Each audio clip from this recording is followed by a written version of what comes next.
Hello students, today we are going to discuss about the topic J operator and AC circuit containing inductance and resistance. J operator. Here the J operator is a mathematical symbol or operator that is used to represent the complex number or complex quantities. It is mainly used to represents the complex number. It consists of a real and imaginary terms. In AC circuit, the current, voltage and impedance taken as a complex quantities. These quantities have both magnitude as well as the phase relationship with current and voltage. Thus they are known as a phasors. Here phasor is a complex number representing a sinusoidal function whose amplitude as capital letter A and angular frequency as omega and initial phase as theta. The J operator is a mathematical operator. When multiplied with any vector, rotate that vector by a 90 degree in anti-clockwise direction. Just like the symbol, multiplication, addition or subtraction etc. are used with the numbers for the indicating the certain operations to be performed on these numbers. Here J operator is used to indicate the counterclockwise rotation of the vector through 90 degree. Then J operator can be written as J is equal to square root of minus 1. Its value is square root of minus 1. Operator J, its value is square root of minus 1. Then J square, which is equal to J into J. So square root of minus 1 into square root of minus 1. So we will get the square root of minus 1 whole square. Here square and square root term will be cancelled. Remaining is minus 1. The next J cube can be written as J square into J. We know the value of J square and J. That is J square is equal to minus 1. J is equal to square root of minus 1. That's why J cube is taken as a minus of square root of minus 1. The next J to the power of 4, it can be written as J square into J square. Here J to the power of 4 can be written as J square into J square.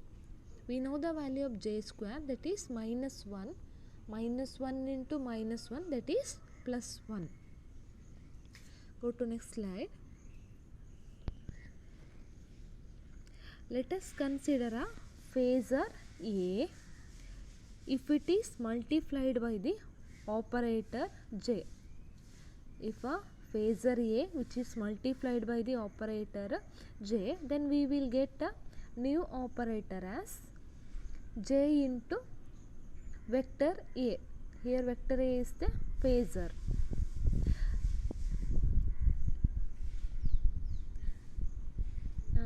Which will be at a 90 degree anti-clockwise with respect to the phasor A. Just go through the diagram. Here this is the indication of the phasor A. If it is rotated to anti-clockwise direction with the 90 degree while multiplying the phasor A by operator J, we will get the J into A. We know the value of J, that is square root of minus 1, or simply it is taken as a J into square root of A. This is the anti-clockwise direction. This is the clockwise direction. While the phasor A which is moved in a anti-clockwise direction at 90 degree. So we will get the phasor as, new phasor as J into vector A. That is, a phasor A will rotate 90 degree anti-clockwise direction or positive phase. This is the positive phase. Then the phasor A, which is multiplied by the operator J. We will get the new operator as J into A. It has same magnitude as vector A or phasor A, but it is leading in the phase by 90 degree. But it is leading the phase by 90 degree with respect to the phasor A, because it is moved in a positive phase with respect to the operator A. Sorry, phasor A. Then next, if phasor A, which is multiplied by the operator J square, if a phasor A which is multiplied by the operator J square, then we will get a new phasor as minus A, or which is equal to J square into A. When a phasor A which is multiplied by the operator J square, we will get the new phasor as J square into vector A. We know the value of J square. J square is equal to minus 1. That's here J square is equal to minus 1. So we will get the new phasor as minus A.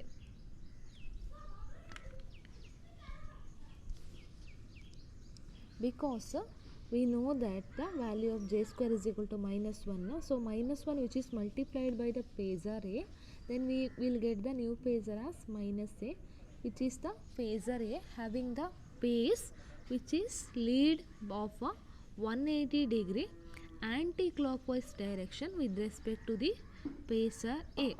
Similarly, if a phasor which is multiplied by the operator J cube, here J cube into A, it is not a J into vector A, correct it in your textbook, it is J cube into vector A or phasor A.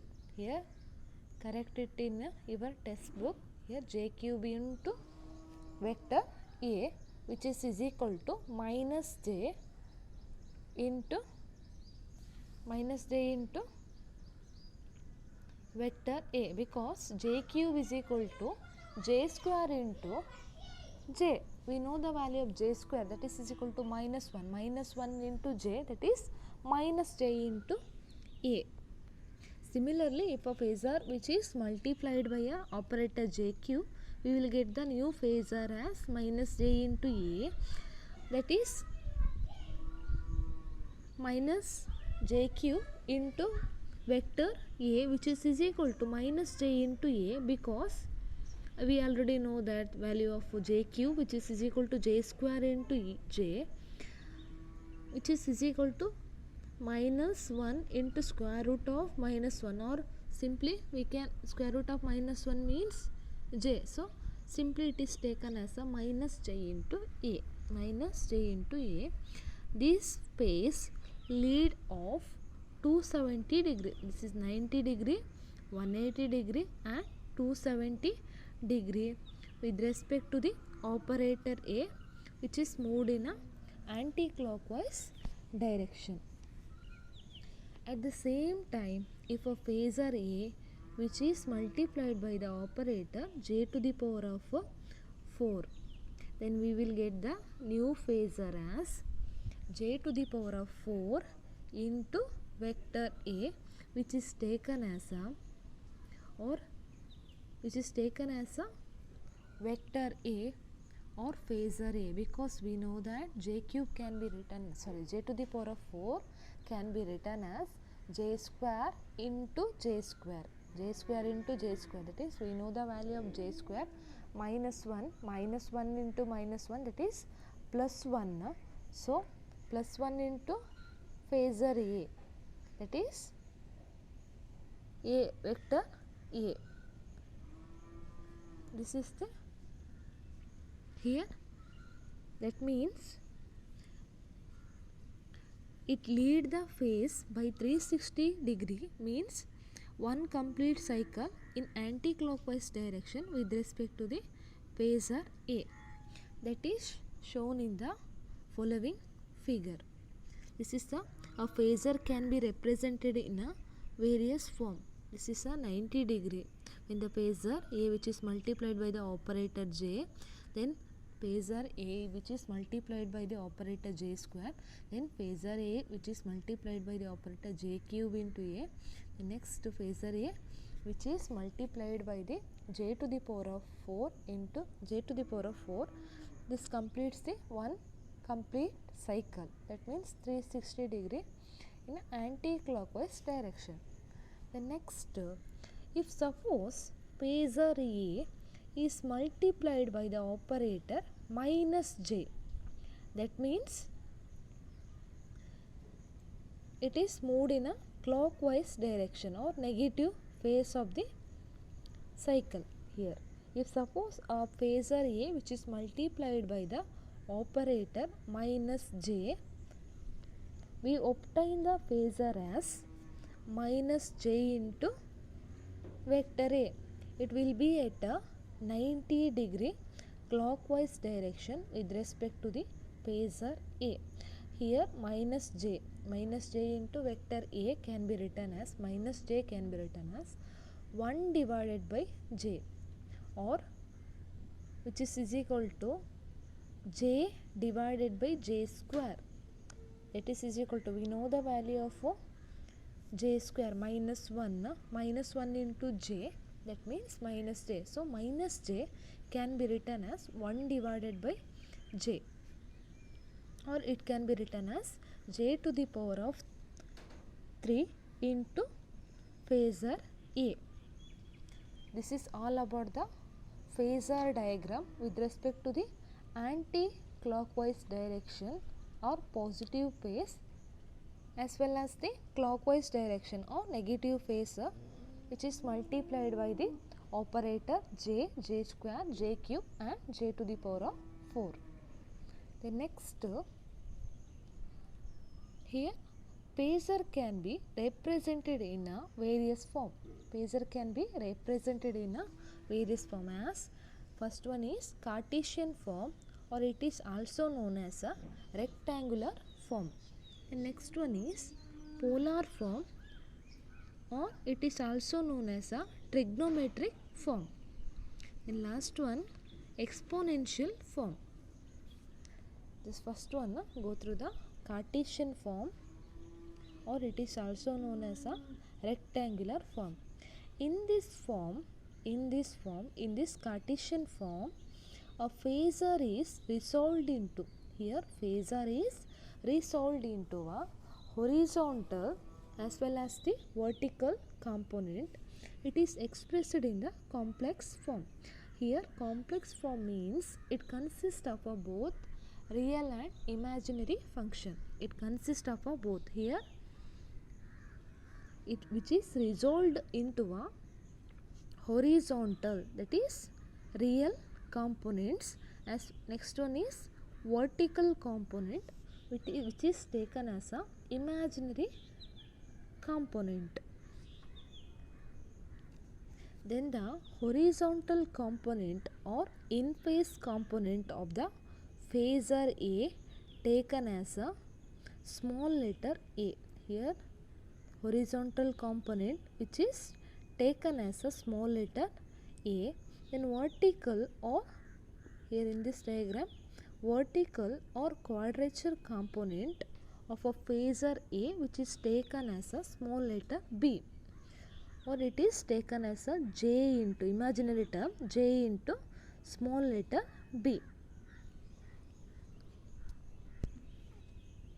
Then the phasor A in the complex form can be written as a vector A which is equal to A plus j into b.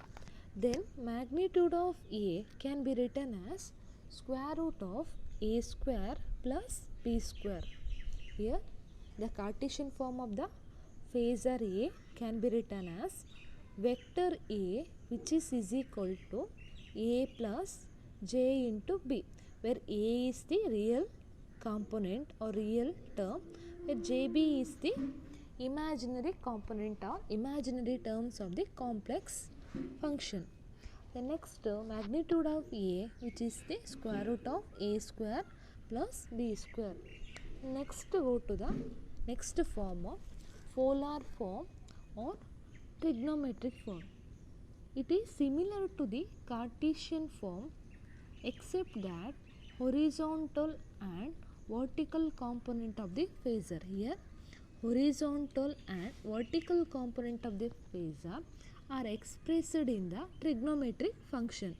It consists of the trigonometric function, as here horizontal component of the function A, which is equal to, here horizontal component of the A, which is equal to, here magnitude of A into cos omega t.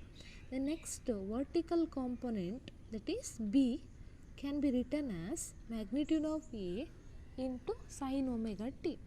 Then B divided by A, B divided by A, that is vertical component divided by horizontal component, that is equal to, here what it is in B, here B is equal to magnitude of A into sin omega t. Here A means magnitude of A into cos omega t. Here B divided by A, that means magnitude of A into sin omega t divided by magnitude of A into cos omega t. Here magnitude of A and magnitude of A will be cancelled, then remaining is sin omega t divided by cos omega t. We know that sin omega t divided by cos omega t, that is taken as a tan omega t, or it is simply taken as a tan pi. Pi is the phase angle between the real and imaginary term. This is about the polar form or trigonometric form. The next exponential form. According to the Euler rules, we have e to the power of j omega t can be written as cos omega t plus j into sin omega t. At the same time, j to the power of minus j omega t can be written as sign will be changes, that is cos omega t minus j into sin omega t. Here e to the power of j omega t can be written as cos omega t plus j omega t. E to the power of minus j omega t can be written as cos omega t minus j into sin omega t. Then the polar form of representing the phasor A, polar form of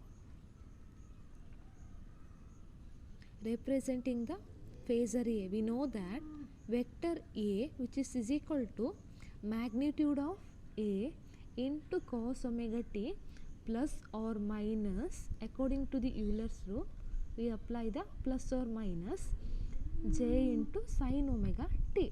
Therefore, the exponential form of the phasor A may be represented as A is equal to, here vector A is equal to magnitude of A into e to the power of plus or minus j omega t, that is equal to magnitude of A into cos omega t plus or minus j into sin omega t. This is the diagram for this diagram, which is helps to indicating the Cartesian form, polar form, as well as the exponential form. Here x-axis, which indicates the real terms, then y-axis it indicates the imaginary term, that is minus j into b. The next complex current, voltage and impedance. In phasor notation, we write the complex current and voltage as follows. Here complex current can be written as I is equal to I naught into e to the power of j into omega t plus or minus pi. At the same time, voltage can be written as voltage V is equal to V naught into e to the power of j omega t plus or minus pi, where I and V are the instantaneous values of the complex notation, that is instantaneous value of the current. V is the instantaneous value of the voltage, where I naught and V naught be the peak value of the current and voltage. Next, these complex impedance can be written as, here complex impedance can be written as Z is equal to R plus J into X, where Z is equal to complex impedance, Z is equal to R plus JX, where R is the resistance and next X is the reactance. Here impedance Z, here impedance Z is the vector quantity consisting of the two independent scalars as resistance and reactance, which is the opposition that in a electrical component circuit or system which offers the alternating or direct electrical current. Also impedance is, which is the ratio of voltage to the applied current value. A reactant is the non-resistive component of the impedance, which is the non-resistive component of the impedance in an AC circuit, which is arises from the effect of inductance or capacitance value C or both, which is arises from the effect of inductance, that is L value, or capacitance C value, or it may be a both inductive or capacitive value, and it causes the current to be out of phase with the electromotive force which causing it. The impedance can be written as Z is equal to magnitude of Z into e to the power of j pi, or magnitude of Z, magnitude of impedance can be written as square root of R square plus X square. Here R is taken as the real term and X is taken as the imaginary term because X consists of the operator J. The next pi, the phase angle between the R and X can be represented as pi is equal to tan inverse of X divided by R. Here numerator term consists of the imaginary term, the next denominator consists of the real term. Is a phase difference between the voltage and current, which is the phase difference between the voltage and current. The next, here pi can be written as tan inverse of X divided by R, which is the phase difference between the voltage and current, since the voltage across the inductor, here voltage across the inductor which leads the current passing through it by 90 degree, we obtain the inductive reactance as XL, which is already studied in the previous session, inductive reactance. In a pure inductive AC circuit, we know that voltage across the inductor which leads the current which passing through it by 90 degree, we obtain the inductive reactant as XL. It can be written as XL is equal to, here XL is equal to J into omega L, where omega is the angular frequency. It can be written as omega is equal to 2 pi f, or XL can be written as 2 pi f L. Since the voltage across the capacitor lags behind the current through it by 90 degree, then capacitive reactant can be written as XC. XC is equal to minus J divided by omega C, which is equal to, here minus J can be written as, here minus J can be written as J divided by minus 1, which is equal to J divided by minus 1 into multiply and divided by j on both sides of the numerator and denominator. We will get the minus 1 divided by minus 1 into j. So minus minus get cancelled, remaining is 1 divided by j. So minus j can be written as 1 divided by j. It is already studied in the previous session that in pure capacitive AC circuit, the voltage across the capacitor lags behind the current, which is lags behind the current through it by a 90 degree, which is already studied. Then the capacitive reactant can be written as Xc, which is equal to minus j divided by omega c, which is equal to 1 divided by j into omega c. Here inductive reactance is the opposition given by the inductor, which is the opposition given by the inductor L to the flow of current. It is indicated by the letter XL, or XL is equal to omega L. It can be written as 2 pi FL. It may ask for 2 marks. Definition of the what do you mean by inductive reactance and express in a, and also write it expression. Here inductive reactance, it is the opposition given by the inductor L to the flow of current. It is indicated by the letter XL. Here XL is equal to omega L, where omega is the angular frequency. Its value is omega is equal to 2 pi f, or XL can be written as 2 pi FL. It is the expression for the inductive reactance. The next, what do you mean by capacitive reactance? Here capacitive reactance is also a opposition which is given by the capacitor. Here capacitive reactance, it is the opposition which is given by the capacitor to the flow of current. It is indicated by the letter Xc, which is equal to 1 divided by omega c, where omega is equal to 2 pi f. So Xc can be written as 1 divided by 2 pi fc. This is the definition and expression of the capacitive reactance. It is also asked for 2 marks. Next, Ohm's law in complex notation can be written as. Here Ohm's law in complex notation can be written as Z is equal to V divided by I. We know that according to Ohm's law, R can be written as, here resistance R can be written as R is equal to, which is the ratio of voltage to the applied current. So V divided by I. Here instead of the resistance, we use the impedance as Z. So Z can be written as Z is equal to V divided by I.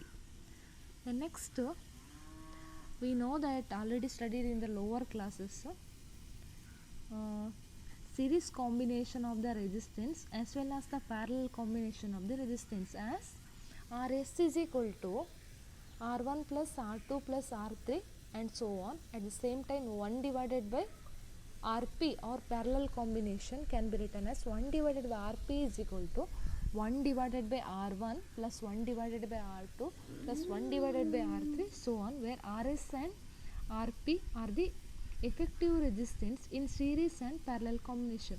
In case of impedance, here impedance also similar to the resistance, but it is mainly used in a AC circuit. So in terms of impedance, it can be written as Z is equal to V divided by I. For series combination, it can be written as Z S is equal to Z1 plus Z2 plus Z3 plus so on.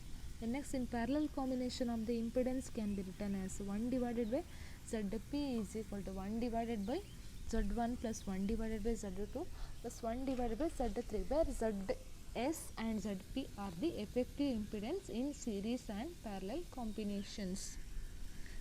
Next, Kirchhoff's law can be modified as. Kirchhoff's law can be modified as. Before going to the modified Kirchhoff's law, we have studied the what do you mean by Kirchhoff's law.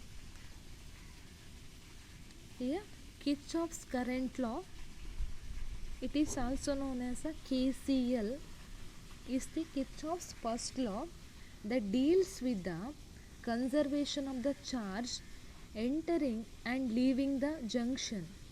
Here conservation of charge which is entering or leaving the junction. In other words, the algebraic sum of all the current which is entering and leaving the junction must be equal to the 0. Here algebraic sum of the current which is entering or leaving the junction must be taken as a 0, or summation I in is equal to summation I out. The next, Kirchhoff's voltage law, it is also known as a KVL. KVL is the Kirchhoff's second law, or it is also known as a loop law, that states that the sum of voltages in a closed loop is 0. The sum of voltages in a closed loop that can be taken as the 0. Next, modified Kirchhoff's law, what it states that first one, algebraic sum of the complex current, the algebraic sum of the complex current meeting at a node is 0 in an electrical network. The algebraic sum of the complex current meeting at a node is 0 in an electrical network. And next, algebraic sum of the complex voltage drop in a closed electrical network which is equal to algebraic sum of the EMFs in the closed network. EMFs, the algebraic sum of the EMF which is equal to the voltage drop in the electrical network, or Y can be written. Y is the admittance of the circuit. Y is equal to 1 divided by Z, which is the admittance value, which is the reciprocal of the impedance value. Its unit can be taken as mho. This is the reverse form of the ohm, because the SI unit of the ohm, which is the SI unit of the resistance or impedance, can be taken as the ohm. So here admittance, which is the reciprocal of the impedance, so which is taken as a mho. This is the reverse form of the ohm. And next, AC circuit containing a inductance and resistance. Here AC circuit containing a inductance and resistance. In previous session we discussed only AC circuit consists only one circuit element, that is purely resistive AC circuit, that is it consists only a resistor. The next, purely capacitive AC circuit, in that case it consists only a capacitor. In case of purely inductive AC circuit, it consists only a one circuit element as inductor. Now we have discussed about the AC circuit containing the inductor and resistor. Let us go through the diagram here. Let us consider a AC circuit. It consists of the inductor of the inductance L. Let us consider the AC circuit. It consists of the inductor of the inductance L as well as the resistor of the resistance R, which is connected in a series, which is the series combination with the AC voltage source of EMF. Here AC source of EMF, which is taken as V is equal to V0 into J to the power of e to the power V0 into e to the power of j omega t. This is the phasor diagram with respect to the resistor and inductive reactant value XL. Next, if we assume that the current I or complex current at any instant I through the circuit, the current element or current or complex current which is taken as a capital letter I through the circuit. For first case, in case of resistance, first we have to take a resistor. For resistor R, VR is the voltage across the resistor. Here VR is the voltage across the resistor. So VR can be taken as VR is equal to R into I across the resistor R. Here VR can be taken as R into I according to the Ohm's law.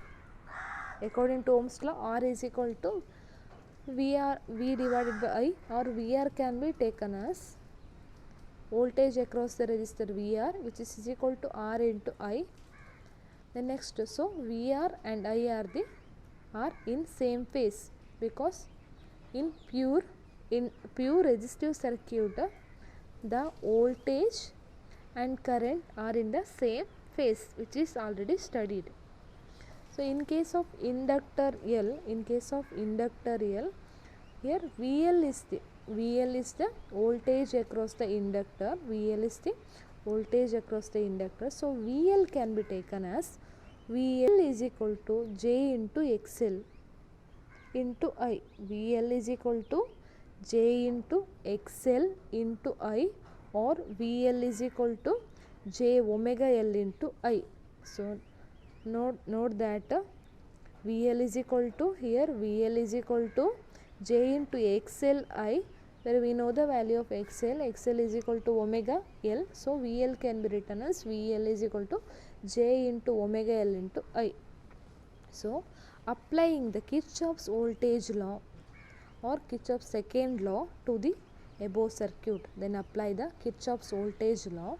What it says, Kirchhoff's voltage law, according to the modified Kirchhoff's law, it states that the sum of the voltage in a closed loop is 0, or algebraic sum of the complex voltage drop in a closed electrical network, which is equal to algebraic sum of the EMF in that closed network. So sum of the voltages can be written as, here V is equal to voltage across the resistor plus voltage across the inductor L. We know that voltage across the resistor is R into I. According to the Ohm's law. Then VL is equal to, we know that J omega L into I. J into XL into I, where XL is equal to omega L. Here in textbook we have to add a one function as omega, because it is not there in textbook. Just correct it in our textbook. Here VL is equal to J omega L into I. Here J into omega L into I. Omega L because XL is equal to omega L. So VL is equal to J into XL into I. So it can be written as J into omega L into I. The next V can be written as, here I common taken outside the bracket. So V is equal to I into R plus J into omega L. Here J into omega L is not there in your textbook. Just correct it. So V is equal to I into R plus J omega L. Then current I can be written as, this is the, here current I is equal to written as this term, this numerator term, that will be goes to the denominator of the left hand side. So I is equal to V divided by R plus J into omega L, or V is equal to, or I is equal to V divided by Z. Here R plus J omega L term can be written as Z, because Z impedance Z is equal to R plus, here R plus J into omega L. Here impedance can be written as in real and imaginary term. It consists of the real terms as resistance value. It consists of the imaginary terms as inductive reactance, because it consists of the inductor L. That's why here we taken as a reactor as the inductive reactance. So R is equal to, or Z is equal to R plus J into omega L. Here omega L can be written as XL. Next, I is equal to, substitute the value of V. We know that V is equal to V naught into e to the power of j omega t. Substitute the value of V. So I can be written as V naught into e to the power of j omega t, where here also substitute the value of impedance z. Impedance z value we know that modulus of z into e to the power of j pi, where pi is in positive. Pi is positive because it is rotated in an anti-clockwise direction or positive pace. This is the positive pace or anti-clockwise direction, which is rotated in an anti-clockwise direction. That's why which is taken as a positive phase. So here I is equal to, here denominator term consists of the positive pi, so it will goes to the numerator, that will become negative pi. So I can be written as V naught into e to the power j omega t minus e to the power of j into pi. So j is common, remaining is e to the power of j omega t minus pi divided by magnitude of z. So we know that magnitude of z value, that is r square plus omega square into L square. R square plus, here r square and xl square. So xl, value of xl is equal to omega L. That's why it become r square plus omega square into L square, where r and xl is the real and imaginary terms. So it can be written as, here current can be written I is equal to I naught into e to the power of j omega t minus pi. This is taken as equation number, where I naught, which is equal to V naught divided by square root of r square plus omega square into L square, which is the, where I naught which is equal to V naught divided by square root of r square plus omega square into L square, which is the peak value of the current. I naught is the peak value of the current, which is the peak value of the current. Then next, here modulus of z, which is r square plus omega square L square, which is the impedance of the circuit. Impedance, which is similar to the resistance, but it is mainly used in the AC circuit. The next, pi, phase angle pi. Here phase angle between the resistor and inductive reactance as pi. So pi is equal to tan inverse of omega L divided by r, because pi is equal to tan inverse of B divided by A, that is B is the vertical component divided by A is the horizontal component. Here vertical component consists of the XL, here horizontal component consists of the R. So that's why it becomes omega L divided by L. XL means omega L, so tan inverse of omega L divided by R is phase angle between the, pi is the phase angle between the voltage and current. Here voltage and current.